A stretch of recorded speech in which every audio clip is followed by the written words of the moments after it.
This is the Sleep Historian. Each night we explore the echoes of the past, stories told slowly to calm the mind and ease you towards sleep. If you enjoy these quiet journeys through time, please like and subscribe, and let the next story begin. Before anything else, before theories, speculation, or tales of vanished worlds, there is water. The Atlantic stretches outward in a calm, endless sheet, its surface shifting in slow, steady patterns beneath a muted sky. Light moves gently across low waves, revealing shades of blue and gray that change with each quiet breath of wind. Nothing here suggests a lost civilization or a sudden catastrophe. The ocean feels timeless, indifferent, patient. Yet within this stillness lives a story, first told more than 2,000 years ago, not by explorers returning from distant voyages, but by a philosopher sitting in ancient Athens, Plato. As the sun rises higher, the horizon brightens, softening the line between sea and sky. The world feels wide, steady, and unhurried. Somewhere far beyond these waters, long before modern maps or oceanic charts, Plato composed dialogues that would echo through history. He described a powerful island civilization that flourished and fell, leaving only memory behind. His words, calm and deliberate, formed the first recorded account of Atlantis. To understand what he truly claimed, we must drift back into his world, into shaded courtyards, marble halls, and thoughtful conversations, where the story began not as myth or legend, but as philosophical instruction. Time shifts gently to Athens around 360 BCE. You stand in the outer garden of Plato's academy, where olive trees cast patterned shadows across worn earth. Students gather in small groups, their voices low and reflective as they discuss ideas about virtue and governance. The air smells faintly of warm stone and crushed leaves. A scribe holds a fresh scroll waiting for dictation.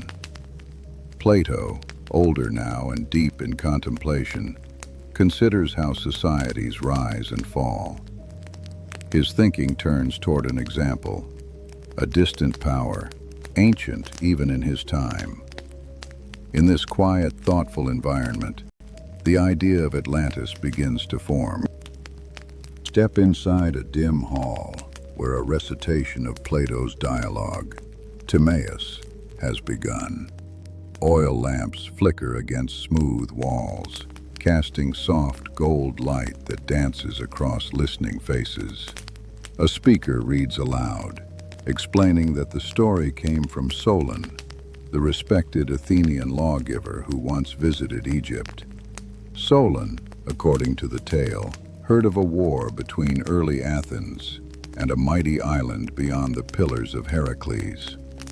A listener adjusts the folds of his cloak, absorbing each measured phrase. Atlantis enters the world not as rumor, but as a narrative rooted in tradition, memory, and teaching. In the dialogue, Atlantis is described as an island larger than Libya and Asia Minor combined. You imagine a vast landmass far beyond familiar Greek shores, past the narrow strait we now call Gibraltar. Outside, a breeze carries the scent of the sea into the hall. A young scholar leans forward, intrigued by the scale. Plato's tone is calm, precise, and unwavering. Atlantis is presented as wealthy, powerful, and ambitious, a civilization filled with resources and order. The description feels purposeful, as though he is constructing an example, not to astonish his audience, but to examine how great societies might behave. Later in Plato's dialogue, Critias, the details deepen. The room is quiet except for the soft crackle of an oil lamp. Critias speaks of concentric rings of land and water, broad canals, and a grand capital crowned with temples clad in shining metals. A listener runs a thumb thoughtfully along the rim of a bronze cup, picturing the enormous scale described.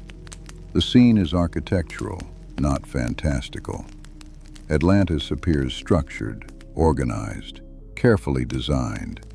Plato's words create a city with purpose and symmetry, inviting reflection on what such order might mean for a society striving toward greatness. According to the story, Atlantis is ruled by 10 kings descended from Poseidon. Their realms are divided carefully, each bound by laws inscribed on a pillar of gleaming orichalcum. In a shaded portico, a student copies notes onto a wax tablet, his stylus leaving thin, deliberate marks. The governance described feels balanced, formal, and cooperative. Plato seems less interested in mythic ancestry and more in a model of shared authority. Atlantis becomes a framework for thinking about leadership, how power might be distributed, checked, and maintained. The calm recitation encourages consideration rather than excitement or awe. Atlantis prospers for generations. Its plains are fertile, its forests rich with timber, and its mines filled with valuable metals. Outside the academy, farmers guide mules along dusty roads, reminding you that real prosperity grows through steady labor. A scholar pauses beneath a column, fingertips brushing cool marble as he considers the magnitude of such abundance. Plato's account suggests a civilization reaching the height of achievement. Yet beneath this calm success lies a quiet warning. Prosperity can lead to pride, and pride can erode virtue. The greatness of Atlantis carries within it the seeds of potential imbalance. As Plato's narrative continues, Atlantis turns outward with ambition, seeking to extend its influence beyond its shores. In the dialogue, Athens alone resists this expansion. In a quiet courtyard, a listener adjusts his sandal strap, reflecting on the contrast. Athens stands for discipline, moderation, and civic virtue. Atlantis, once noble, drifts toward domination. This comparison is central to Plato's teaching. Power without restraint leads to corruption. The calm tone emphasizes that the story is not a spectacle of conquest, but a reflection on the delicate balance between strength and righteousness. Plato concludes that Atlantis, having lost its virtue, was struck by earthquakes and floods, sinking beneath the sea in a single day and night. A hush falls over the room as the words are spoken. An attendant smooths a corner of the scroll, absorbing the gravity. There is no dramatic flourish, only a solemn assertion. Atlantis disappears, leaving no trace but memory and warning. The lesson is understated yet clear. Greatness cannot endure when moral foundations crumble. The story ends not with chaos, but with reflective quiet, urging listeners to consider how easily achievement can be undone. Step into the warm streets of Athens in late afternoon. Vendors pack away their goods, and the scent of bread lingers near stone walls. A scholar ties a scroll with a simple cord, reflecting on what Plato actually claimed. A distant island empire, ancient even in his time, passed through Egyptian priests to Solon, and then to Athens. The tale is framed as inherited knowledge, not eyewitness report. The city around you feels grounded and ordinary. Atlantis remains philosophical, a tool for examining moral decline and civic virtue, rather than a call to explore uncharted seas or seek hidden ruins. In the shaded stoa, a colonnaded walkway cooled by stone and breeze, philosophers gather to discuss the dialogue. Their voices are low and steady, echoing softly beneath painted beams. One gestures toward the west, referencing the pillars of Heracles. Another taps his chin thoughtfully, considering the timeline. A young student leans forward, resting his hands on his knees as he listens. The tone remains calm, analytical, focused on meaning rather than marvel. They treat Atlantis as a moral illustration, examining why societies falter when virtue slips. The mystery presented is philosophical, not geographical, grounded in reflection rather than speculation. Consider Solon's place in the chain. In Plato's account, the lawgiver learned the story during travels in Egypt centuries earlier. Inside a quiet scriptorium, a scribe copies fragments of Solon's lineage, reed pen scratching lightly across papyrus. Egyptian priests, the tale says, drew from records older than Greek memory. A scholar smooths the scroll with the back of his hand, pausing at gaps in the text. The chain of transmission feels distant, layered, softened by time. Plato presents Atlantis through inherited history, not first-hand knowledge, inviting contemplation rather than certainty about its origins or factual grounding. Imagine the temple halls of Sais in Egypt, where Solon supposedly heard the tale. High columns rise into shadow, torchlight flickering across carved surfaces. A priest gestures toward ancient inscriptions, symbols worn by centuries of touch and time. A visitor adjusts his cloak, absorbing the calm authority of the space. Yet no known Egyptian record outside Plato mentions Atlantis. The silence is noticeable. Plato's invocation of Egyptian wisdom lends weight, but evidence remains absent. The narrative blends respect for antiquity with philosophical intent, crafting a story rooted in tradition, but not anchored by independent, verifiable proof. Plato never claims physical evidence for Atlantis. He emphasizes that the account came through Solon and older traditions. In a shaded grove, a student reads aloud, noting phrases like, "It is said," and "so they tell." The words are deliberate, gentle, signaling distance. A hand traces a margin thoughtfully, pausing over a key phrase. Plato's restraint suggests that the story serves mainly as illustration. His focus remains on ethics, governance, and the patterns of rise and decline. The calm language encourages listeners to reflect on civic responsibility, rather than imagine hidden continents waiting beneath the waves. When Plato resumes the topic in Critias, he expands on the city's layout, its wealth, and its rituals. But the dialogue ends abruptly, unfinished. In a quiet writing room, a scribe stops mid-sentence, reed pen hovering above papyrus. Silence settles around him. A single oil lamp flickers, casting shifting shadows across the incomplete text. The lack of conclusion leaves Atlantis suspended in partial light, neither disproved nor confirmed. The unfinished nature invites interpretation, creating a calm space for reflection rather than closure, reinforcing that the tale stands as a fragment of thought rather than a complete historical record. Aristotle, Plato's student, later suggests that Atlantis may have been constructed for the story's purpose.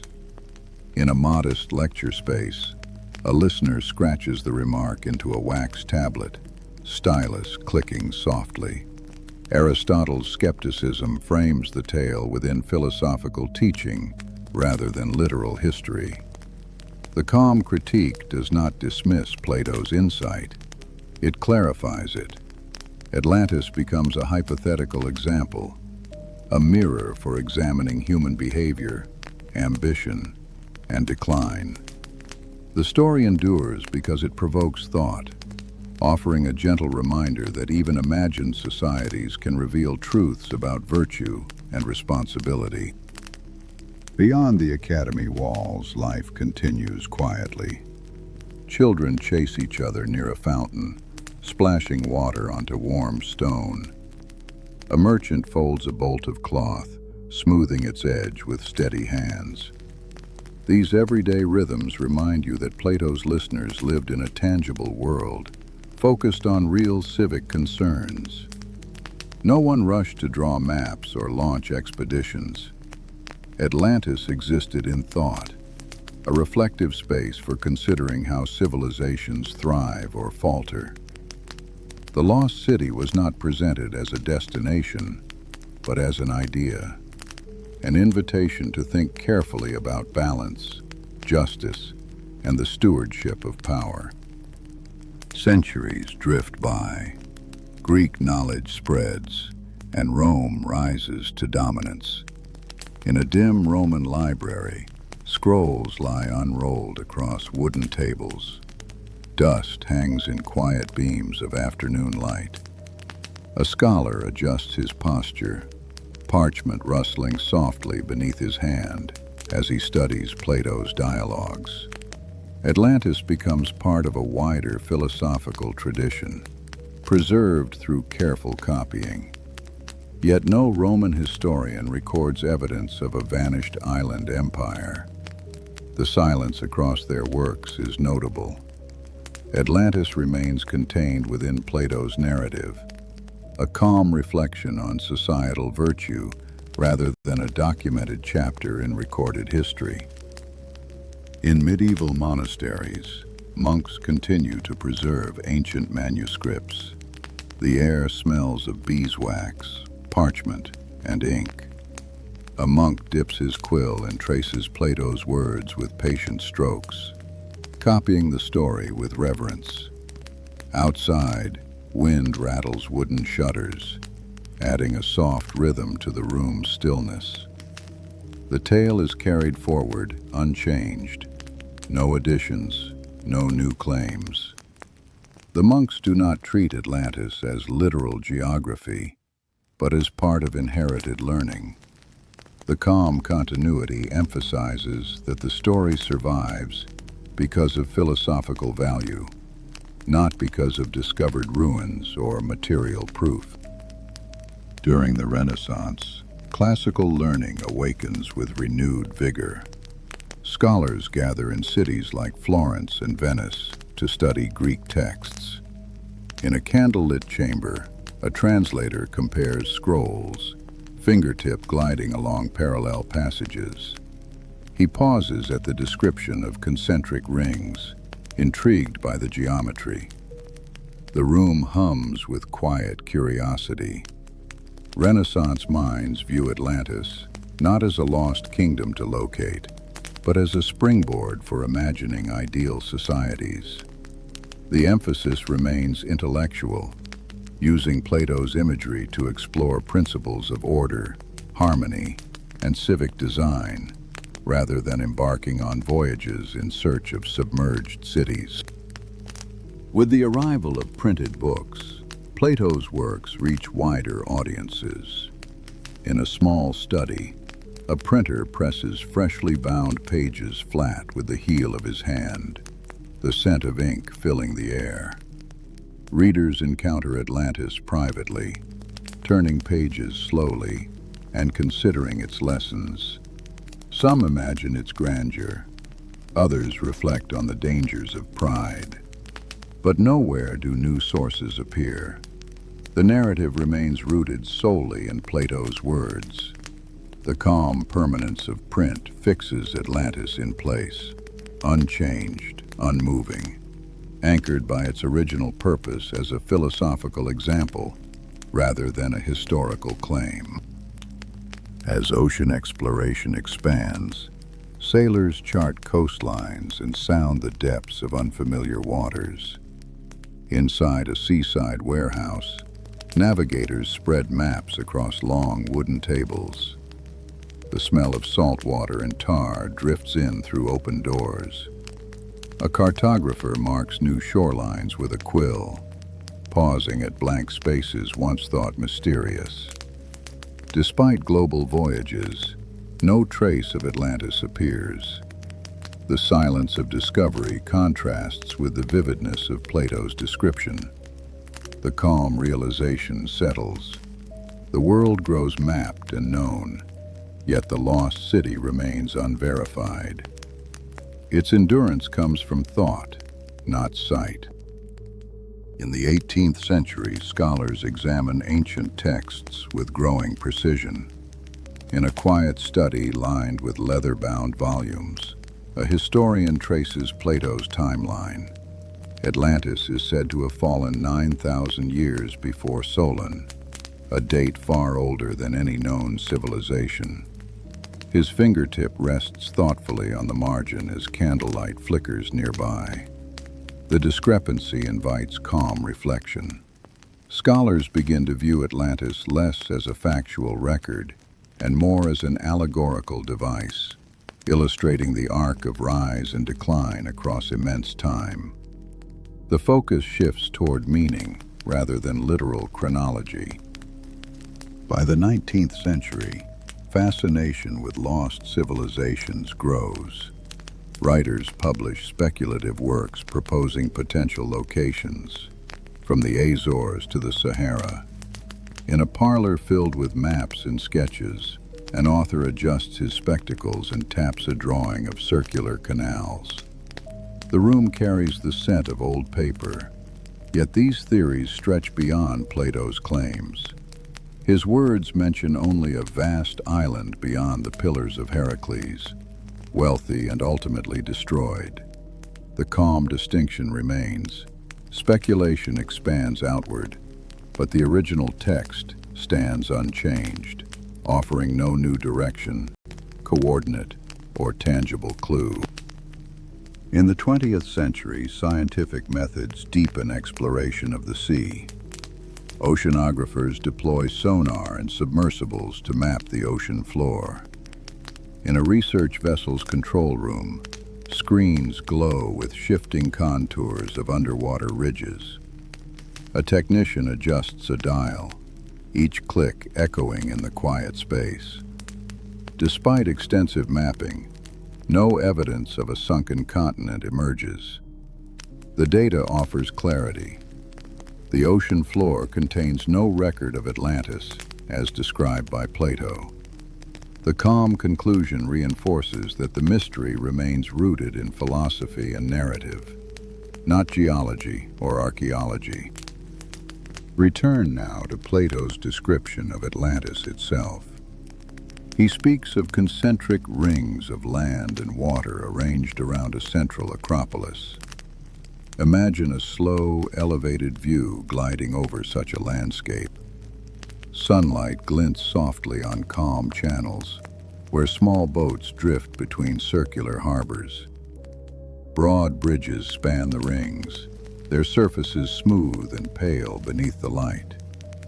In the center rises a temple, its walls gleaming in the mind's eye.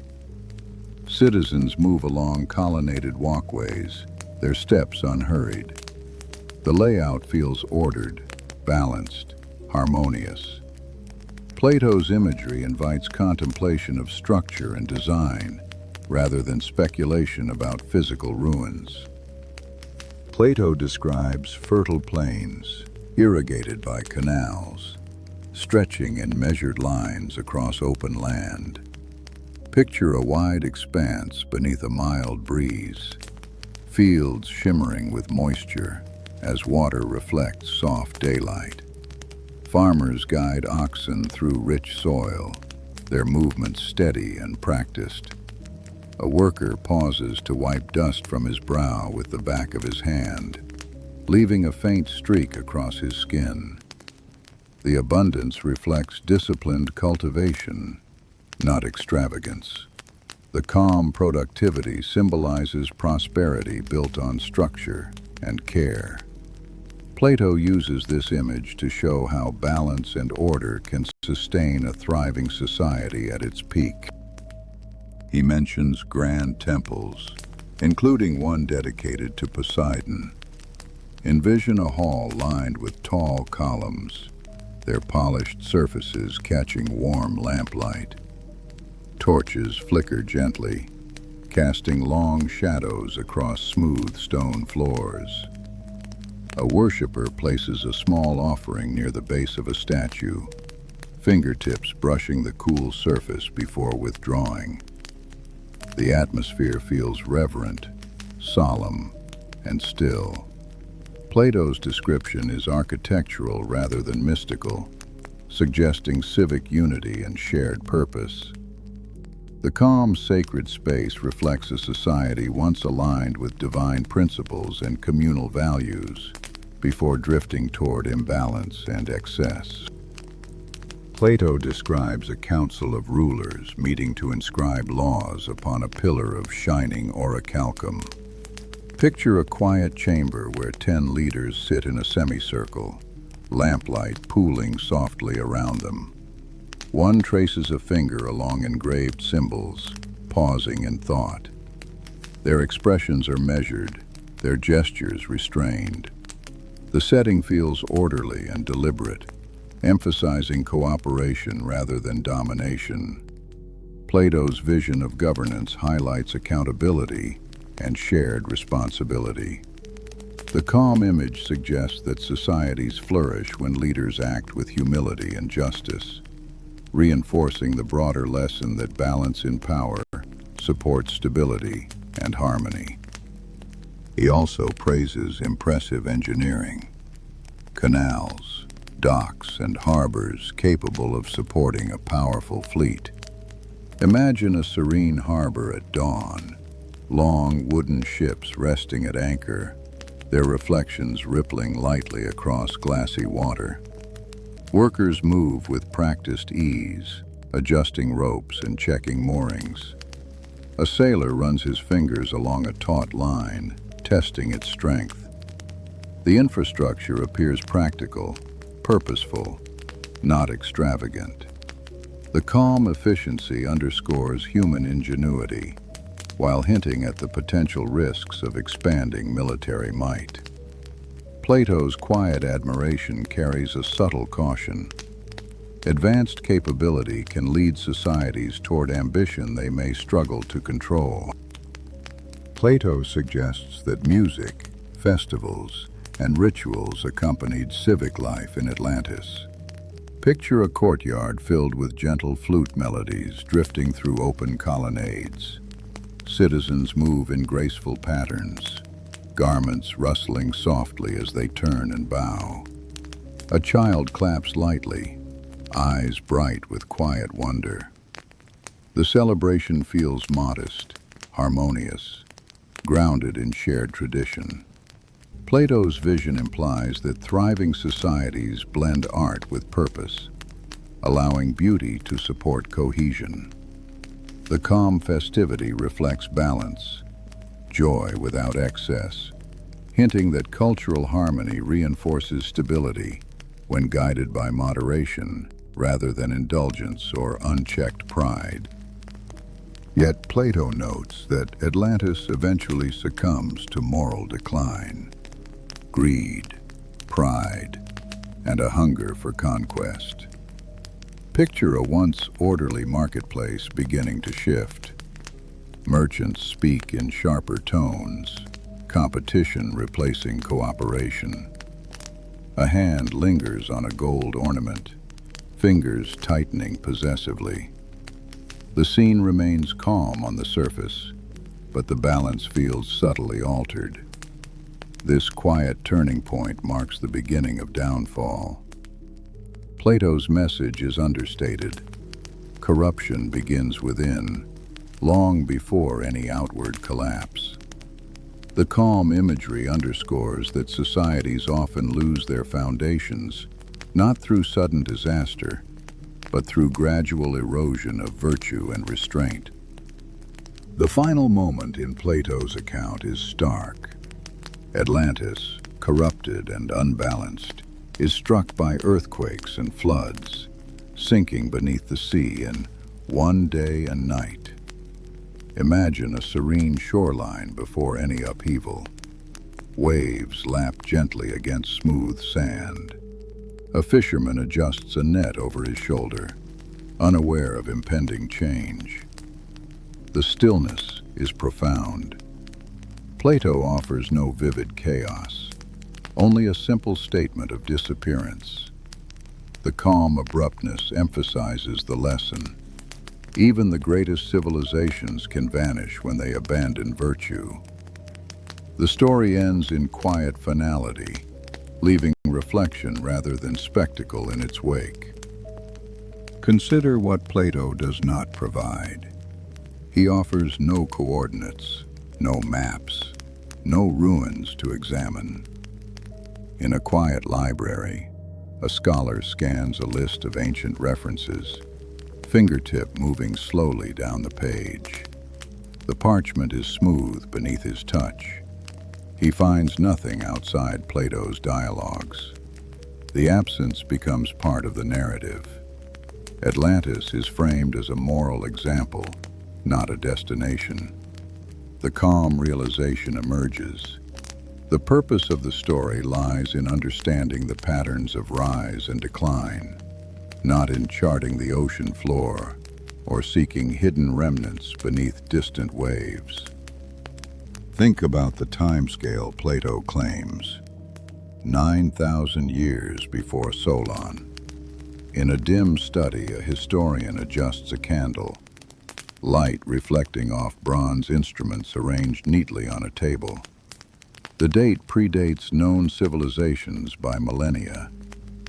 He notes the impossibility quietly, marking a small question in the margin. The timeline stretches beyond archaeological horizons. The calm questioning suggests that Plato may have invoked deep time to emphasize distance, using vast ages to frame the fall of societies. The story's weight rests on reflection rather than chronology, encouraging contemplation rather than literal interpretation of impossible dates. Plato never returns to Atlantis after Critias. The dialogue remains unfinished. Imagine a half-filled scroll rolled carefully and placed into a wooden chest. A scribe ties a cord around it, fingers tightening briefly before letting go. The incomplete narrative creates an open space, an invitation to ponder rather than conclude. The silence that follows becomes part of the story. The calm incompletion reinforces that Atlantis stands as a fragment of philosophical thought, a deliberate pause rather than a complete historical account. Its power lies in the questions it raises, not in answers it refuses to provide. No other ancient Greek writer contemporary with Plato records knowledge of Atlantis. In a shaded stoa, a student flips through scroll after scroll, papyrus edges crinkling softly beneath his fingers. He searches for corroboration and finds nothing. The absence is quiet but significant. It suggests that the tale was not part of shared cultural memory, but internal to Plato's work. The calm void surrounding the story points to its role as a philosophical device rather than a historical report, inviting reflection on its message rather than pursuit of physical evidence or lost geography. Later thinkers interpret Atlantis symbolically, discussing the tale as an allegory for internal decay. In a lecture hall, a teacher taps the edge of a wooden podium with two fingers, emphasizing restraint.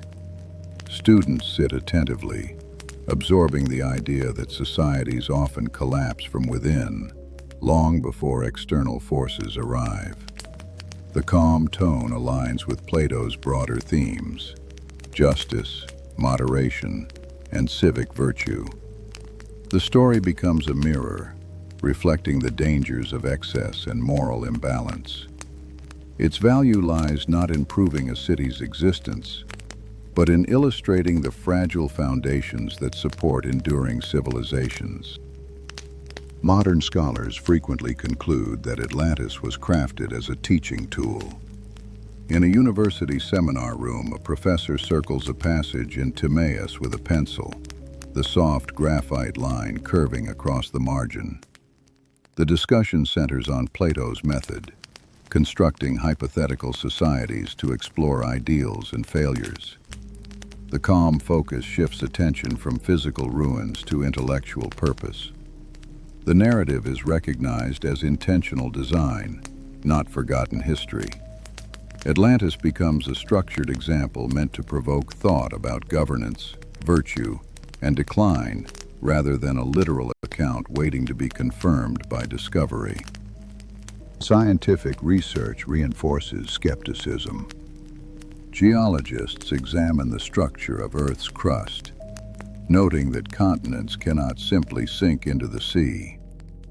In a laboratory, a technician places a thin rock sample beneath a lens, adjusting the microscope until it clicks softly into focus.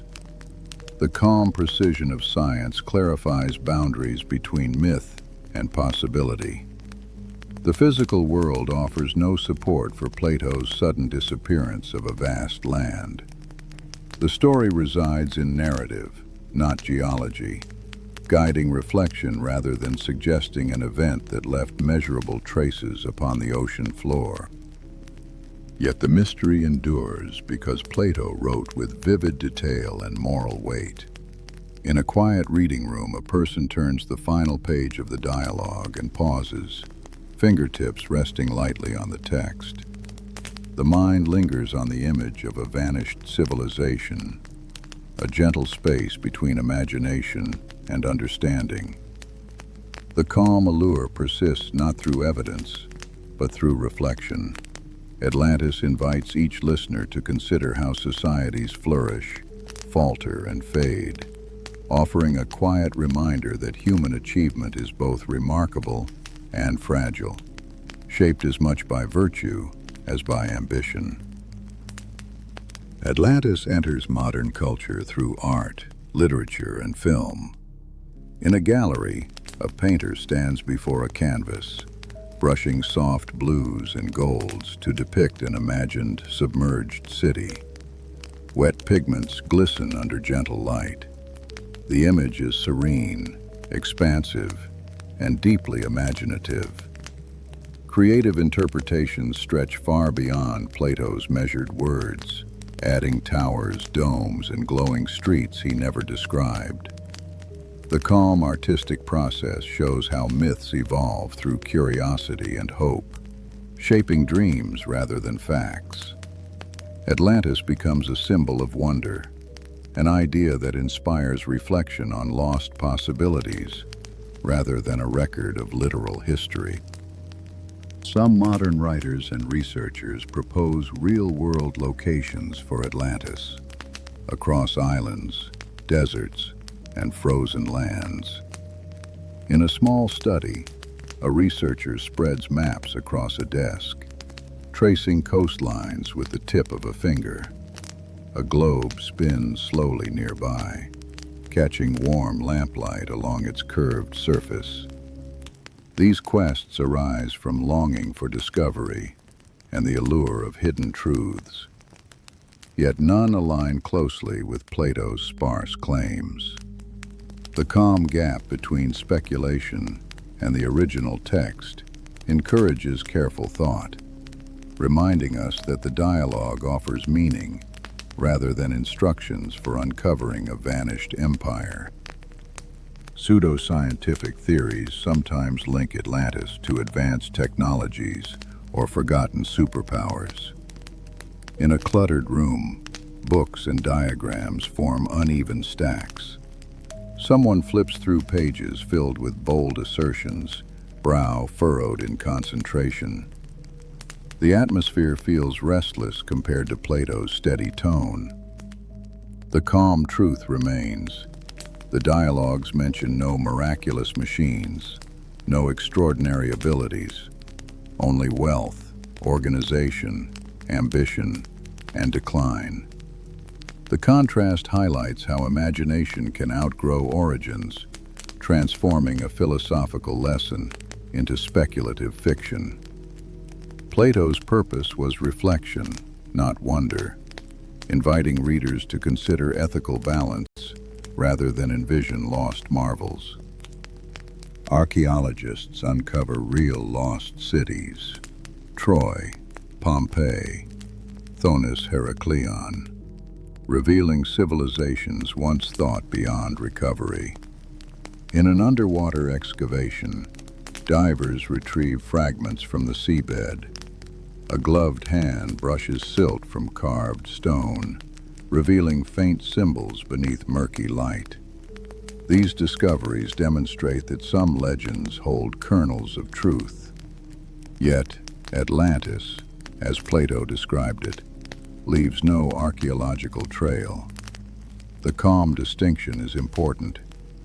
Genuine ruins speak through artifacts, inscriptions, and measurable remains. Atlantis speaks only through philosophical narrative, guiding thought rather than documenting a civilization that once stood beneath sunlit skies before sinking into obscurity. Linguists analyze Plato's language closely. In a quiet library, a scholar underlines key Greek terms, the ink forming thin, deliberate strokes across the page. The phrasing suggests intentional narrative structure, aligning Atlantis with didactic storytelling rather than historical record. The calm analysis points toward purposeful construction, where details serve argument and instruction. Plato uses rhythm, contrast, and symbolism to shape meaning. The tale functions as a crafted example within a broader philosophical framework, not an independent chronicle of an actual empire lost to time and tide. Archaeologists study Minoan Crete and the volcanic destruction of Thera, noting advanced culture and sudden collapse. In a museum, a curator gently positions a painted shard beneath soft light, revealing scenes of ships and ceremonial life. Some draw parallels between these civilizations and Atlantis, suggesting echoes of Plato's narrative. Yet the calm reality holds. Plato never mentions Crete, Thera, or a volcano. The similarities are thematic, not textual. The dialogue offers no direct link. These connections reflect human desire to anchor stories to real events, even when the original account remains silent on such details. Ultimately, the truth behind Plato's mystery rests in the dialogue itself. Imagine sitting in a quiet room with the text open before you. Your hand rests lightly on the page. The words describe a civilization that rose through order and fell through corruption. The calm message endures. Societies must guard their virtues to endure. Atlantis becomes a reflective mirror, not a landmark to locate. It challenges readers to examine the fragile balance between ambition and restraint, encouraging quiet thought about the forces that shape human destiny across generations and cultures.